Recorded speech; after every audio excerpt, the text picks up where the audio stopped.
ஏதாவது கல்யாண வீட்டுக்கு மாறி வந்துட்டியா விக்கி அப்படின்னு சொல்லி உங்களுக்குள்ள ஒரு டவுட் இருந்துச்சுன்னா டவுட்லாம் வேண்டாங்க. நம்ம ஸ்டூடியோ தான், க்ரீன் ஸ்க்ரீன் அப்படியே பின்னாடி ஒழிச்சு வச்சுருக்கேன். இப்போ நம்ம என்ன பற்றி பார்க்க போகிறோம் அப்படின்னு கேட்டிங்கன்னா, ரஷ்யா உக்ரைன் போர்.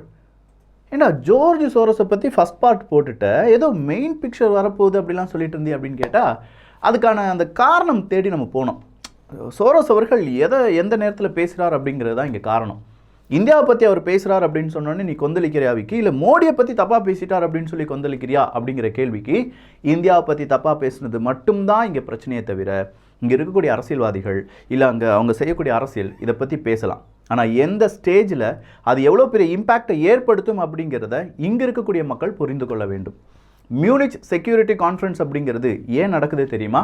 உலகளவில் நடக்கக்கூடிய பிரச்சனைகள், அந்த பிரச்சனைக்கு சொல்யூஷன் என்ன? உலகளவில் என்ன பிரச்சனை இருக்குது? கிளைமேட் சேஞ்ச் அப்படிங்கிறது உலகளவான பிரச்சனை. ரஷ்யா உக்ரைன் போர் அப்படிங்கிறது உலகளாவிய பிரச்சனை. ஸோ இந்த மாதிரியான பிரச்சனையை பேசுகிறதுக்கும் இல்லை அங்கே இருக்கக்கூடிய பலவிதமான செக்யூரிட்டி ப்ராப்ளம்ஸ்லாம் இருக்கும்ல, அதை பற்றி டிஸ்கஸ் பண்ணுறதுக்கும் தான் இந்த மியூனிச் செக்யூரிட்டி கான்ஃபரன்ஸ் அப்படிங்கிறது உருவாக்கப்பட்டிருக்கு. ஆனால் திடீர்னு பார்த்தா இந்தியா சார்ந்த அடுத்ததாக டொனால்டு ட்ரம்ப் அவர்கள், அடுத்ததாக பார்த்த போனால் போல்சோர்னோ அவர்கள், இவங்களெல்லாம் பேசினார் ஜார்ஜ் சோரோஸ் அவர்கள். இவ்வளோ பேரை பேசிட்டாருப்பா ஜார்ஜ் சோரோஸ் அவர்கள் அப்படின்னு சொல்லும்போது ஒரு நபரை பற்றி அவர் பேசவே இல்லையே. அவர் வேறு யாருமே இல்லை, நெதன்யாகு அவர்கள். ஃபார் ரைட்டில் ஒருத்தர் இருக்கார் பார்த்தீங்களா, அவருடைய மொத்த மினிஸ்ட்ரிலாம் நீங்கள் எடுத்து பார்த்தீங்கன்னா ஃபுல்லாக ரைட் குரூப் தான், லெஃப்டிஸ்ட் அப்படிங்கிறவங்களே இல்லை. அப்படி இருக்கக்கூடிய நெதன்யாகுவை பற்றி ஒரு வார்த்தை பேசலை. ஏன்?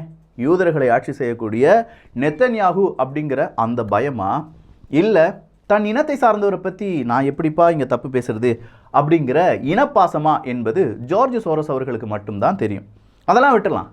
இந்த ஸ்டேஜில் அதானி பற்றியும் பிரதமர் நரேந்திர மோடி அவர்களை பற்றியும் பேசினது கண்டிப்பாக வேறொரு ஸ்டேஜாக இருந்தால் அதுக்கு நாமளே சப்போர்ட் கொடுத்துருப்போம். ஏன்னா அதானி செஞ்சது தவறாக இருந்தால் கண்டிப்பாக அதற்கான தண்டனையும் அதற்கான விசாரணையும் செய்யப்படணும். அதானியை பற்றி நம்ம 3 வீடியோ பேசியிருக்கோம்ப்பா. பார்க்காத நபர்கள் தயவு செஞ்சு பார்த்துருங்க. பிபிசி டாக்குமெண்ட்டை பற்றியும் ஒரு வீடியோ போட்டிருக்கோம், அதையும் பார்க்காத நபர்கள் இருந்தால் பார்த்துருங்க.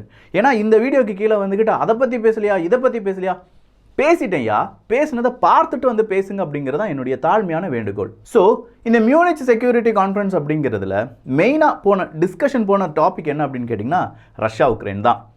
ஸோ ரஷ்யா உக்ரைன் பிரச்சனை தான் மெயின் டாப்பிக்காக இருக்கும்போது இந்தியா அங்கே எங்கேருந்து வந்துச்சு? இந்த கேள்விக்கான பதிலை மட்டும் நம்ம கண்டுபிடிச்சிட்டோன்னா ஜார்ஜ் சோரோஸ், அவங்களுக்கு பின்னாடி இருக்கக்கூடிய மாஃபியா, அதுக்கு பின்னாடி இருக்கக்கூடிய கேங், அதுக்கு சப்பக்கட்டு கட்டக்கூடிய அப்படியே நம்ம ஊர்லேயே நமக்கு பின்னாடி தோல் மேலாம் போட்டுட்டு முதுகில் குத்துறதுக்கு தயாராக இருக்கக்கூடிய கேங்ஸ், இதெல்லாம் அக்கு வேறா ஆணி வேறா பார்த்துடலாம். அதை தான் இந்த ஒரு பதிவில் பார்க்க போகிறோம். ஜார்ஜ் சோரோஸ் அவர்களுடைய மெயின் பிக்சர் நாளைக்கு, ஏன்னா நிறைய டேட்டா எடுக்க வேண்டியதாக இருக்குது. அன்பு தமிழஞ்சங்களுக்கு தமிழ் பொக்கிஷத்தின் வணக்கங்கள்.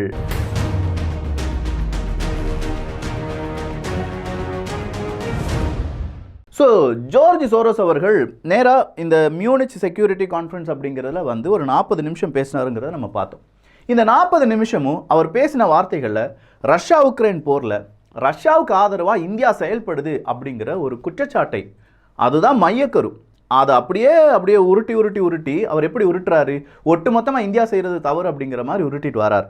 ஸோ அவங்களுடைய வார்த்தைகள்லேருந்து நமக்கு தெரிகிறது என்னென்னா, ரஷ்யாட்டிருந்து நம்ம என்ன வாங்கிட்டு இருக்கோம், கச்சா எண்ணெய் வாங்கிட்டு இருக்கோம் அப்படிங்கிற ஒரு பெரிய குற்றச்சாட்டை கொண்டு வைக்கிறார். ஐயா, இந்த குற்றச்சாட்டை நீங்கள் மட்டும் வைக்கலையா, எங்கள் வாத்திட்ட ஜெய்சங்கர் அவர்கள்ட்ட நிறைய பேர் வச்சுட்டாங்க. அப்படி வச்ச எல்லா நபர்களுக்கும் ஜெய்சங்கர் அவர்கள் திருப்பி ஹாட்டான ரிப்ளை எல்லாமே கொடுத்துருக்கார். அதெல்லாம் நாங்கள் அக்கு வேற ஆணி வேற பார்த்துருக்கோம். நீங்கள் ஏன் இதை பற்றி இப்போ பேச போகிறீங்க அப்படின்னு சொல்லி ஜார்ஜ் சோரோஸ் அவர்கிட்ட கேட்டோம்னா, நான் குடியரசு ஜனநாயகத்தை காப்பாற்றுறதுக்காக பிறந்திருக்கிறேன், நான் தான்ப்பா அந்த OSF அப்படிங்கிற சிஸ்டத்திலலாம் வச்சுருக்கேன் அப்படின்னு சொல்லி ஜார்ஜ் சோரோஸ் அவர்கள் நமக்கு ஒரு ரிப்ளை கொடுத்தாருன்னா, தயவு செஞ்சு மக்கா, இந்த ஹண்டர் பைடன் ஒருத்தர் அங்கே கொஞ்சம் டாக்குமெண்ட்ஸ்லாம் ஏதோ ரிலீஸ் ஆச்சு பாருங்கள், அமெரிக்காவில் தான்யா, அது என்னன்னு கேட்டு சொல்கிறீங்களா? அமெரிக்காவில் துப்பாக்கி கலாச்சாரம் அப்படிங்கிறது ரொம்ப பெரிய அளவில் ஓங்கிட்டு இருக்கே, அதை பற்றி என்னன்னு கேட்குறீங்களா? யூகேல நிறைய பேர் அங்கே போராடிட்டு இருக்காங்கயா, ஜனநாயக படுகொலை அப்படிங்கிறது நடந்துட்டு இருக்கு. எங்கன்னு தெரியலையா ஜார்ஜ் சோரோஸ் அவர்களே? வேற எங்கேயுமே கிடையாது. ஆம்புலன்ஸ் டிரைவர், அங்கே இருக்கக்கூடிய ரயில் அங்கே ஓட்டக்கூடிய நபர்கள், அங்கே இருக்கக்கூடிய டாக்ஸி டிரைவர்ஸ், அங்கே இருக்கக்கூடிய மிக முக்கியமான நபர்கள் எல்லாருமே தெருவில் போராடிட்டு இருக்காங்க யூகேக்கு எதிராக.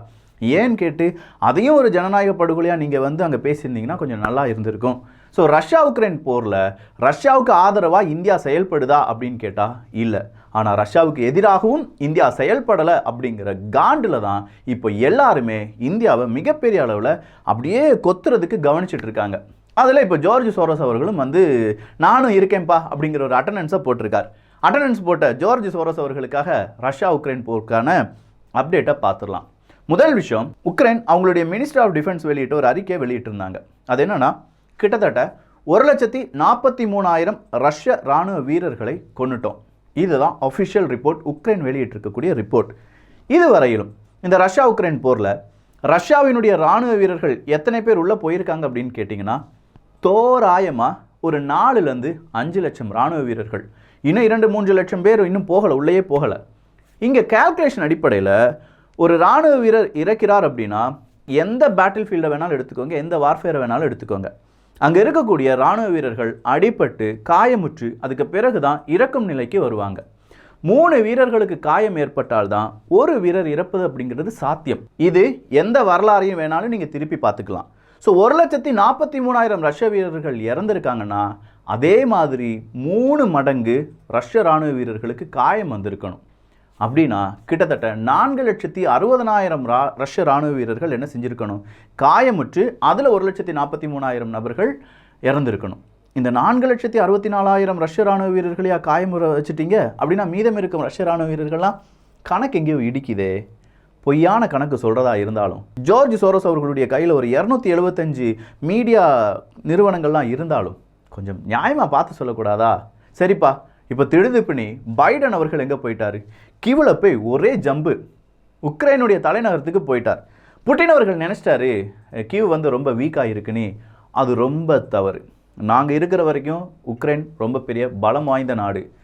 சார், உக்ரைன் பலம் வாய்ந்தது கிடையாது. உக்ரைன் நம்பி இருக்கக்கூடிய 50 நாடுகள் சேர்ந்து உக்ரைனை பலமிக்க நாடாக மாற்றி இருக்கிறீர்கள், இல்லாட்டி காண்பிச்சிட்டு இருக்கீங்க. இதுதான் உலக அளவில் இப்போ பேசு பொருளாக மாறிட்டு இருக்கு.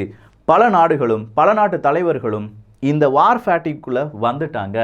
உக்ரைனுக்கு உதவுறதுக்கு நிறைய நாடுகள் தயங்குறாங்க. ஸோ உக்ரைனுக்கு உதவுறதுக்காக வேறு வழியே இல்லாமல் பலவிதமான மார்க்கெட்டிங் ஸ்ட்ராட்டஜியை இப்போ அமெரிக்கா செய்து வராங்க. அதில் ஒரு மார்க்கெட்டிங் ஸ்ட்ராட்டஜி தான் பைடன் அவர்களுடைய திடீர் விசிட். பைடன் அவர்களுடைய திடீர் விசிட் அப்படின்னு சொல்லி நமக்கெல்லாம் தெரிஞ்சாலும் ஊடகங்கள் எப்படி தெரியுமா சொன்னாங்க, ரஷ்யாவுக்கே தெரியாமல் பைடன் அவர்கள் நேராக எங்கே போயிட்டாரு பாத்தியா, உக்ரைனுக்குள்ளே போயிட்டாரு. ஃப்ளாப்பு. அப்படி கிடையாது.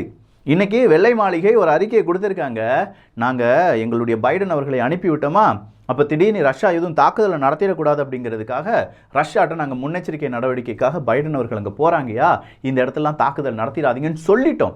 அதனால தான் பெரிய அளவு தாக்குதல்லாம் இல்லாமல் இருந்துச்சு அப்படிங்கிற ஒரு அறிவிப்பை கொடுத்துட்டாங்க.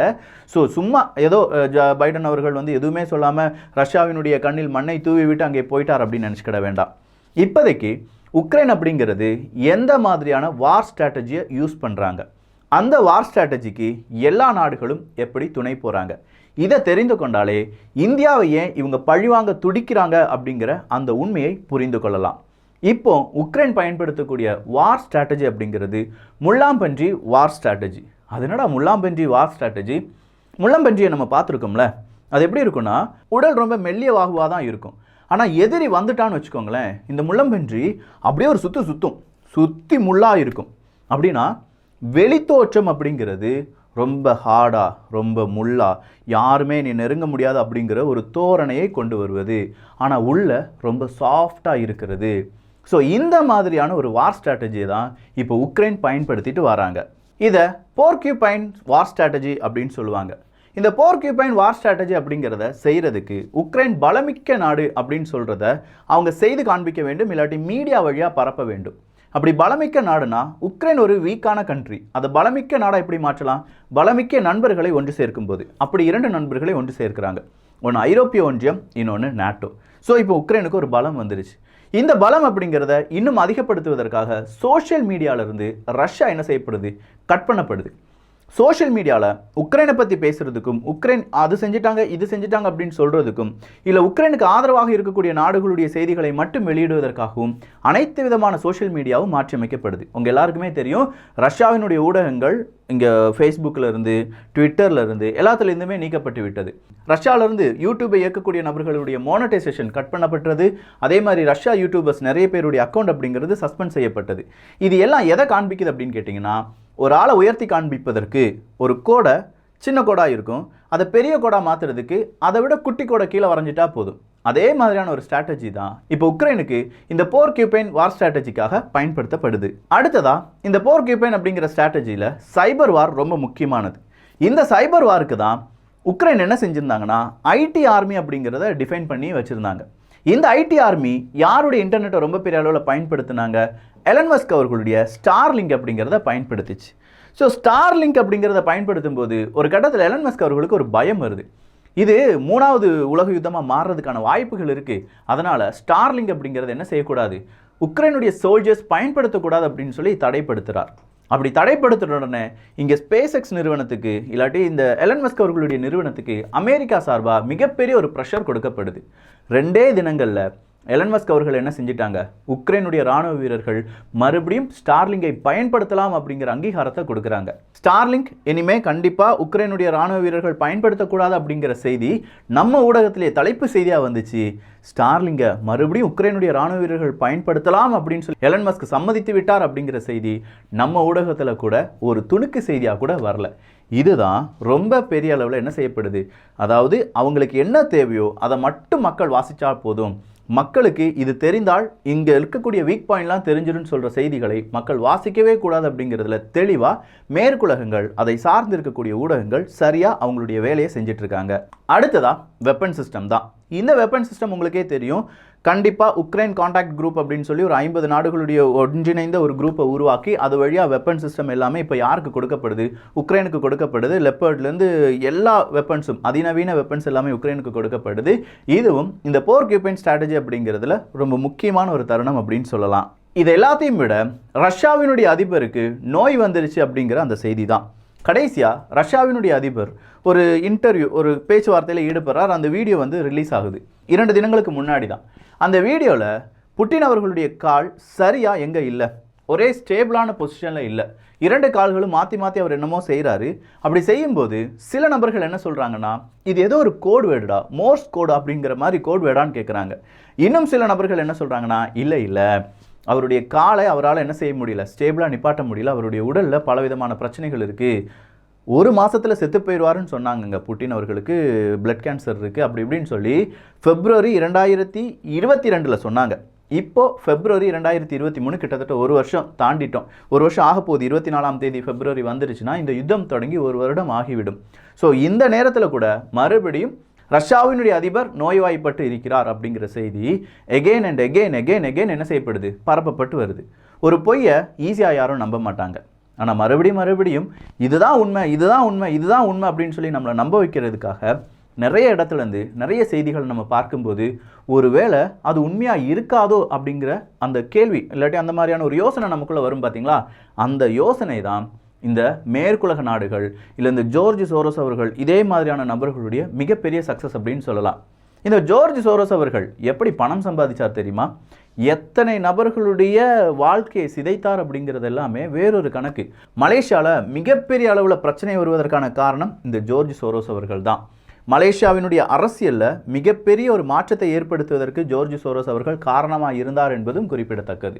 ஸோ நிறைய நாடுகளுடைய ஒரு அரசியல் மாற்றத்துக்கான ஒரு காரணகர்த்தாவாக யார் இருப்பார்? இந்த ஜோர்ஜ் சோரோஸ் அவர்கள் இருப்பாங்க. சீனா ஜோர்ஜ் சோரோஸ் அவர்களை எப்படி தெரியுமா அழைத்தது? வேர்ல்டு எக்கனாமிக் டெரரிஸ்ட் அப்படிங்கிறது தான். ஸோ வேர்ல்டு எக்கனாமிஸ்ட் டெரரிஸ்ட் அப்படின்னு சொல்லக்கூடிய ஒரு நபர் தான் ஜோர்ஜ் சோரோஸ் அப்படின்னு சொல்லக்கூடிய அந்த நபர். அவருடைய கடைக்கண் பார்வை இந்தியாவில் பட்டிருப்பதற்கான காரணம், இந்த யுத்தத்தில் இந்தியா நடுநிலைமையாக இருக்காங்க. நாமும் என்ன செஞ்சுருக்கோன்னா போர்க்யூபின் அப்படிங்கிற அந்த ஸ்ட்ராட்டஜி, முல்லாம்பன்றி ஸ்ட்ராட்டஜி அப்படிங்கிறத யூஸ் பண்ணிட்டு தான் இருக்கோம். ஆனால் உண்மையிலேயே அந்த ஸ்ட்ராட்டஜியை விட நாம் ரொம்ப ஸ்ட்ராங்காக இருக்கோம் என்பது தான் உண்மை. உக்ரைன் முள்ளம்பன்றியாக அங்கே தோற்றுவிக்கப்பட்டிருக்கு. உண்மையிலேயே நாம் கர்ஜித்து கொண்டு இருக்கிறோம். இந்த கர்ஜனை பல நாடுகளுக்கும் பிடிக்கலை. இந்தியாவை தாக்கணும், இந்தியாவை அழிக்கணும், இந்தியாவினுடைய நற்பெயரை கெடுக்க வேண்டும் அப்படிங்கிறது பல நபர்களுடைய ஒரு குறிக்கோளாக மாறிட்டு இருக்கிற இந்த தருணத்தில் இந்தியாவை பற்றி தப்பாக எப்படி பேசினா அது இந்தியாவை ரொம்ப பெரிய அளவில் பாதிக்கும் அப்படின்னு தெரிந்து கொண்ட பல நபர்களால் சில விஷயங்கள் இங்கே செய்யப்படுது. மறுபடியும் சொல்கிறேன், அதானி செஞ்சது தவறாக இருக்குமாயின் கண்டிப்பாக அவர் தண்டிக்கப்பட வேண்டும், அதற்கான விசாரணை நடத்தப்பட வேண்டும். அதானி மற்றும் இந்திய நாட்டினுடைய பிரதமராக இருக்கக்கூடிய பிரதமர் நரேந்திர மோடி அவர்கள், இவங்க 2 பேருக்கும் இருக்கக்கூடிய அந்த நெருக்கம், அந்த நெருக்கத்தினுடைய பின்னணி என்ன, இதெல்லாம் விசாரிக்கணும். இதெல்லாம் நம்ம தப்பு இல்லைன்னு சொல்லவே இல்லை. இவங்க செஞ்சது தப்பு தான், தப்பாக இருந்தால் கண்டிப்பாக தண்டனை கொடுக்கப்பட வேண்டும். ஆனால் இந்த ஒரு காரணத்தை வைத்து இந்தியாவை அசைத்து பார்த்து விடலாம் அப்படின்னு சொல்கிறது நாங்கள் என்ன செய்ய மாட்டோம், அந்த அளவுக்கு ஈஸியாக ஒத்துக்கொள்ள மாட்டோம். ஏன்னா இந்தியா ஒரு அம்பானிக்காக மட்டும் இங்கே இயங்கவில்லை. இந்தியா நரேந்திர மோடி அவர்களுக்காக மட்டும் இயங்கவில்லை. அங்கே இருக்கக்கூடிய பிரதமர், அவங்களுக்காக ஓட்டு போட்ட குடியரசு மக்கள் ஜனநாயகம் இப்படின்னு சொல்கிற ஒரு பெரிய ஸ்ட்ரக்சர் இருக்குது. 140 கோடி மனிதர்களுடைய சக்தி, ஒன்றிணைந்த சக்தி தான் இந்தியாவை தவிர இந்த 2 நபர்கள் கிடையாது. இந்த 2 நபர்களை வைத்து இந்தியாவை ஆட்டி பார்த்து விடலாம் அப்படின்னு சொல்லி ஜார்ஜ் சோரோஸ் அவர்கள், இல்லாட்டி பிபிசி போன்ற ஊடகங்கள், இல்லாட்டி இன்னும் பல ஊடகவியலாளர்கள் இவங்கெல்லாம் செய்யக்கூடிய கொஞ்சம் சித்து விளையாட்டுக்கள், இது ஏன் இப்போ வருது, இது ஏன் இந்த தருணத்தில் இந்தியா இப்படி பேசப்படுது இப்படிங்கிற கேள்வியை நிறைய பேர் கேட்க ஆரம்பிச்சிருக்காங்க. ஸோ இது எல்லாமே ஏதோ விதமான ஒரு பிளானிங் தானோ அப்படிங்கிற மாதிரி ஒரு கேள்வியில் வந்து நிற்கிது. நார்மலாக பிபிசி டாக்குமெண்ட் மட்டும் வெளியில் வந்திருந்தால் இந்த கேள்வி வந்திருக்கவே செய்யாது. ஓகேப்பா, நானுமே சொன்னேன் 2022 தான்டா நீங்கள் என்ன செஞ்சுருக்கீங்க, இந்த மாதிரி இது தீர்ப்பு கொடுத்துருக்கீங்க, அதனால் 2023 அவங்க பிபிசி டாக்குமெண்ட்டை வெளியில் விட்டுருக்காங்க, இதில் தவறு எதுவுமே இல்லை அப்படின்னு சொல்லி பிபிசிக்காகத்தான் நம்ம வக்காலத்து வாங்கணும். ஒட்டுமொத்த பிபிசியினுடைய உண்மை முகம் என்னன்னு தெரியும். ஆனால் அந்த நேரத்தில் பிபிசியினுடைய டாக்குமெண்ட்டுக்கு நம்ம சப்போர்ட் கொடுத்துருந்தோம். ஆனால் இப்போது எகெயின் ஜார்ஜ் சோரோஸ் அவர்கள் இல்லாட்டி பல நபர்கள் இந்தியாவை பற்றி பேசும்போது ஏதோ விதமான வலை இந்தியாவை சுற்றி பின்னப்படுகிறதோ அப்படிங்கிற ஒரு அச்சம் நிலவுகிறது. உங்களுக்கும் இதே மாதிரியான கேள்விகள் எல்லாமே இருந்தது அப்படின்னா உங்களுடைய கருத்துக்கள் இங்கே வரவேற்கப்படுகின்றன. ஸோ இப்போ உங்களுக்கு புரிஞ்சிருக்கும், ரஷ்யா உக்ரைன் போரில் ரஷ்யாவை தனிமைப்படுத்துவதற்காகவும் ரஷ்யாவுக்கு சப்போர்ட்டாக இருக்கக்கூடிய நாடுகளை தனிமைப்படுத்துவதற்கு, அதை ஒரு நாடு தனிமைப்படுத்த முடியாத லெவலில் இருக்குன்னா அது இந்தியா மட்டும்தான். ஸோ அதை எப்படியாவது வீழ்த்துவதற்கு பல வியூகங்கள் அப்படிங்கிறது இங்கே செய்யப்பட்டு வருகிறது. பார்க்கலாம் என்னென்ன நடக்குது. இந்த ஜார்ஜ் சோரோஸ் அவர்கள் எப்படி பணம் சம்பாதித்தார், ஏன் அவர் யூதர்களை பற்றி மட்டும் பேச மறுக்கிறார், இப்படிங்கிற இன்னும் பல டீட்டெயில்ஸை அடுத்த பதிவில் பார்த்துருவோம். ஸோ இந்த ஒரு காணொலி பற்றி உங்களுடைய கருத்துக்கள் இங்கே வரவேற்கப்படுகின்றன. எல்லோரும் தமிழ் பொக்கிஷத்தில் இணைந்திருங்கள். நல்லதை பகிர்ந்து நல்ல சமுதாயத்தை உருவாக்குவோம். நன்றி, வணக்கம்.